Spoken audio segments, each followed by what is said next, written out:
Hey, what's up guys? Welcome to this video. If this is your first time here, I'd encourage you to subscribe to my channel. I'd love to have you watching. Now, since I am uploading this video on Good Friday, that is the day this is uploaded, it may not be when you're watching it, but this video was uploaded on Good Friday, so I can't let the opportunity pass to urge you to reflect on the massive significance of today and what it means. On to the topic of this video. The last video I did, I mentioned I would talk about my tech setup, all the gear, all the tech side of everything I use to record and process my videos. So if that's something that interests you, something you'd like to watch, maybe you're interested in that yourself, maybe you have been in it in the past, maybe you're looking for tips on how to get started yourself, maybe you're just curious about what I use, I hope you'll stick around and watch the video. Now, just to give you guys a little bit of context, I started on YouTube. I believe I placed my first video online in 2015, and through 2015 is when I actually started putting out sort of regular content, really poor quality content, but I really enjoyed the following there. And I just started out on just a basic little Fujifilm camera. It was one of those, it's made to look like a DSLR, but it's not a DSLR. The lenses aren't removable. It's all built. It's basically just a point and shoot, but made to look like a DSLR. So it's a big blocky thing. Terrible footage. It didn't shoot in HD. Audio was horrendous. No mic port or anything like that. Really not made for shooting video, but it did have a video option. That's what I had, and that's what I started with. Good morning, guys. It's Saturday morning here, November 24th. We're just going for a little hike, grabbing some breakfast. We're going to have a fry off in the woods, so tag along with us. My next camera was a Canon camcorder, which highly recommend. They're really great, really high level of zoom, magnification, not as good in low light, pretty small sensors in most of those unless you get something really expensive, but it did well for the time. And the audio, the built-in audio, is pretty good as well for what you get right out of the box at only like a couple $100, less than $300. I think I have my camera and several batteries. From there I moved to DSLR. Now, this was my first DSLR. This is a Nikon D5500.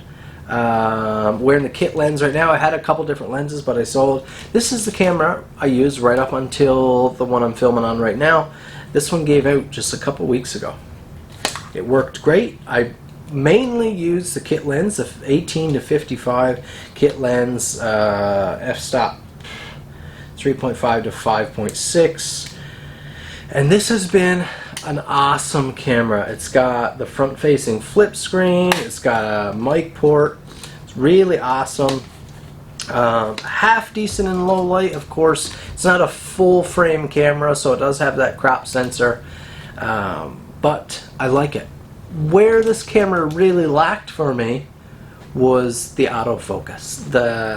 These bodies don't really have a good focusing system, neither do the lenses, and it's actually pretty accurate, but it's really loud. Ching ching ching ching ching ching. I'll try to find a video, an old video where I was testing it when I got it, but I was really hoping for good autofocus, and it just turned out not to be usable. So I ended up, when I'm filming, of course, twisting that dial, a little bit of like Casey Neistat style footage, and that's just how it came out. Not like what I have right now. Now that is good autofocus. Right now I'm shooting on a Canon EOS M50, and it is incredible. Look at that autofocus. It's so fast. It's completely silent. Mike is on camera right now, but it is incredible. It's a beautiful camera. Look how fast that is. Isn't that incredible?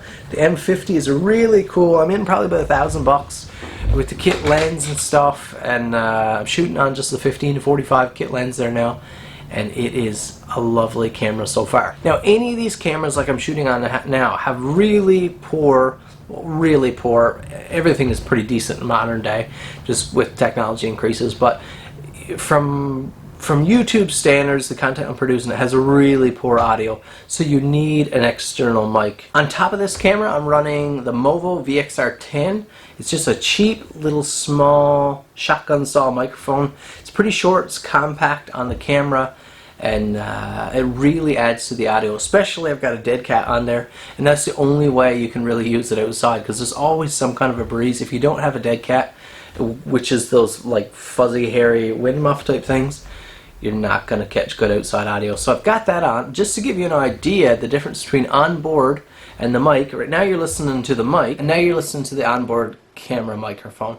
Probably doesn't sound that bad in here, but if we were to go outside, you would really appreciate the difference that the microphone makes. Now, along with that M50, I do have a GoPro. This is the Hero 5 Session. Here's that Hero 5 Session, which is pretty cool. I'm not a huge GoPro fan. I think all of these action style cameras are way overrated.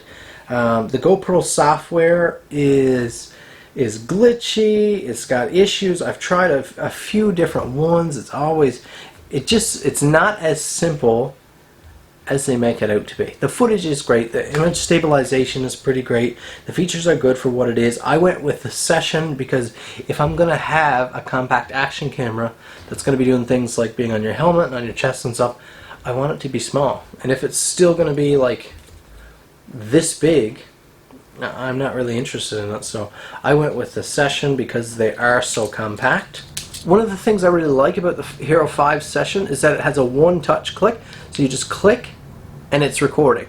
Just like that. It doesn't need any time. You don't need to turn it on and then press record. From being off, you click. It takes like 2 seconds and it's on and start and it's recording. And you click the button again. It stops recording and shuts down in just one click. So that is nice. What I don't like is that when you're using that feature, it's only able to shoot in 1080 at 30 frames per second, and I shoot everything like you're watching now in 60 frames per second, so I don't like that. I like to have the ability, if you connect to this with your phone, you can get it to run in all sorts of different frame rates and resolutions, right up to 4K I believe, or you could do 720 at 120 frames per second, but you have to connect to your phone to do that, and they're just, if you have to do that, it's not that convenient because, like I said, the software is not that great in my opinion. It's glitchy. GoPro is overrated. In addition to the GoPro and the M50, I have a drone, and it's the DJI Spark. Again, I went with the most compact solution available.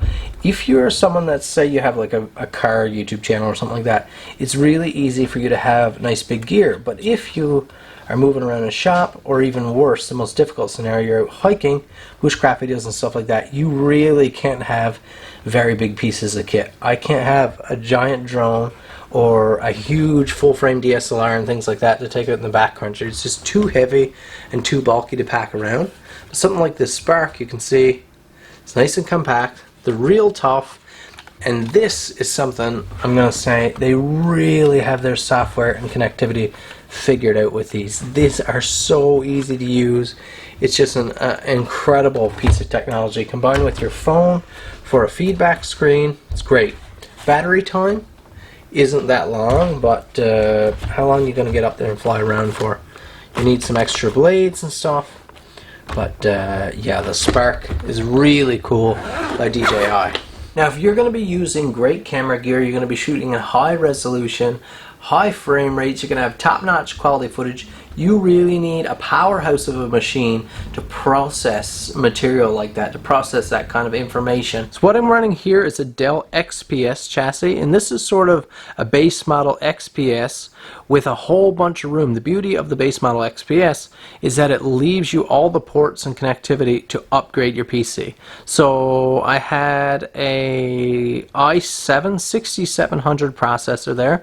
It came with a 7200 RPM standard hard drive, just a SATA drive. It's running a NVIDIA GeForce 750 Ti graphics card there, which is decent. That came stock from the factory.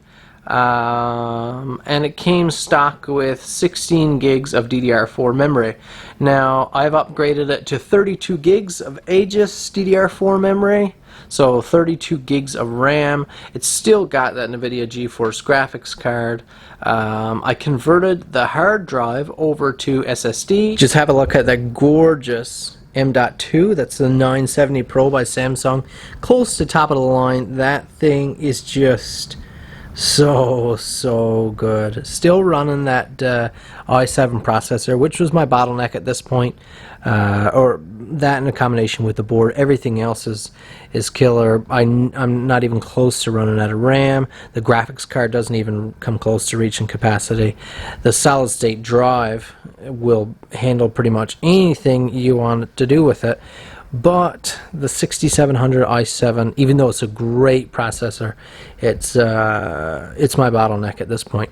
Now these Dell chassis also come really blocked in with all kinds of steel caging, and the power supply is right in here because it's a fairly compact tower, just really blocked in. So I removed all of that steel that doesn't let air move in the chassis. I took the power supply out. I'm hoping to get another power supply at some point with some tidy, clean lines and not have all this extra junk here. As I understand it's a little bit ugly at this point, but it would be nice to get rid of that. So in addition to removing all of those chassis components, I did add a bunch of cooling, and that are these fans off of Amazon, and these are really cool. They come with a remote. They run right off my power supply, and you can either have lights or not have lights. You can change them out. My little girl really loves playing with the colors on these. But yeah, they're fun. The lights are cool. Of course, I like that part of it. But I mean, this is like an RGB style. I do not have an RGB port on my motherboard, but I'm fooling you guys all with remote like this. You're also able to control fan speed. Take a listen.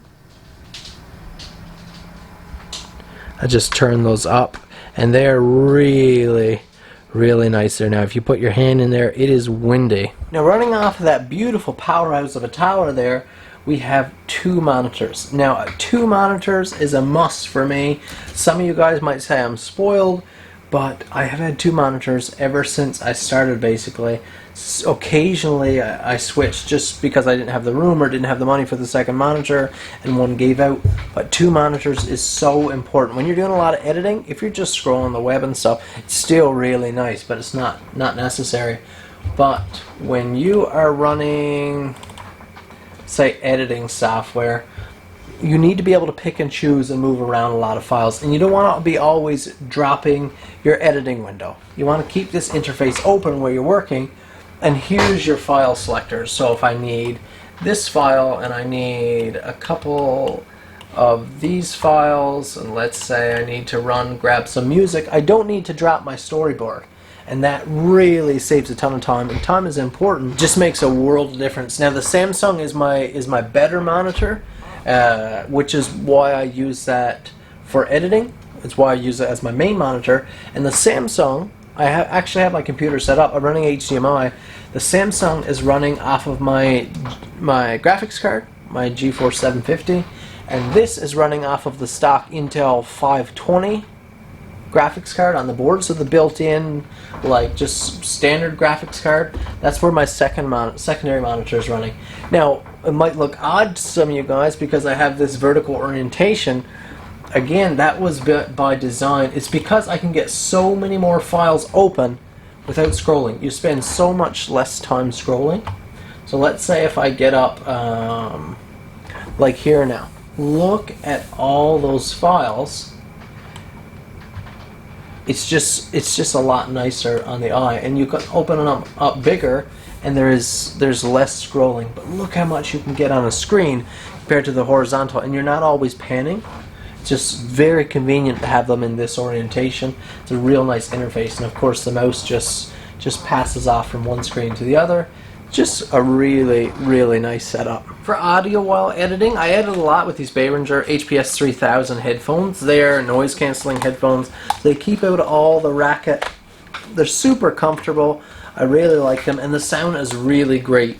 You don't want any headphones that are really overdriven with bass or designed for music. You want headphones that are designed for like studio monitoring, so that you get the natural sound. You get the sound of what it would be like on someone's TV or a little closer to someone's phone.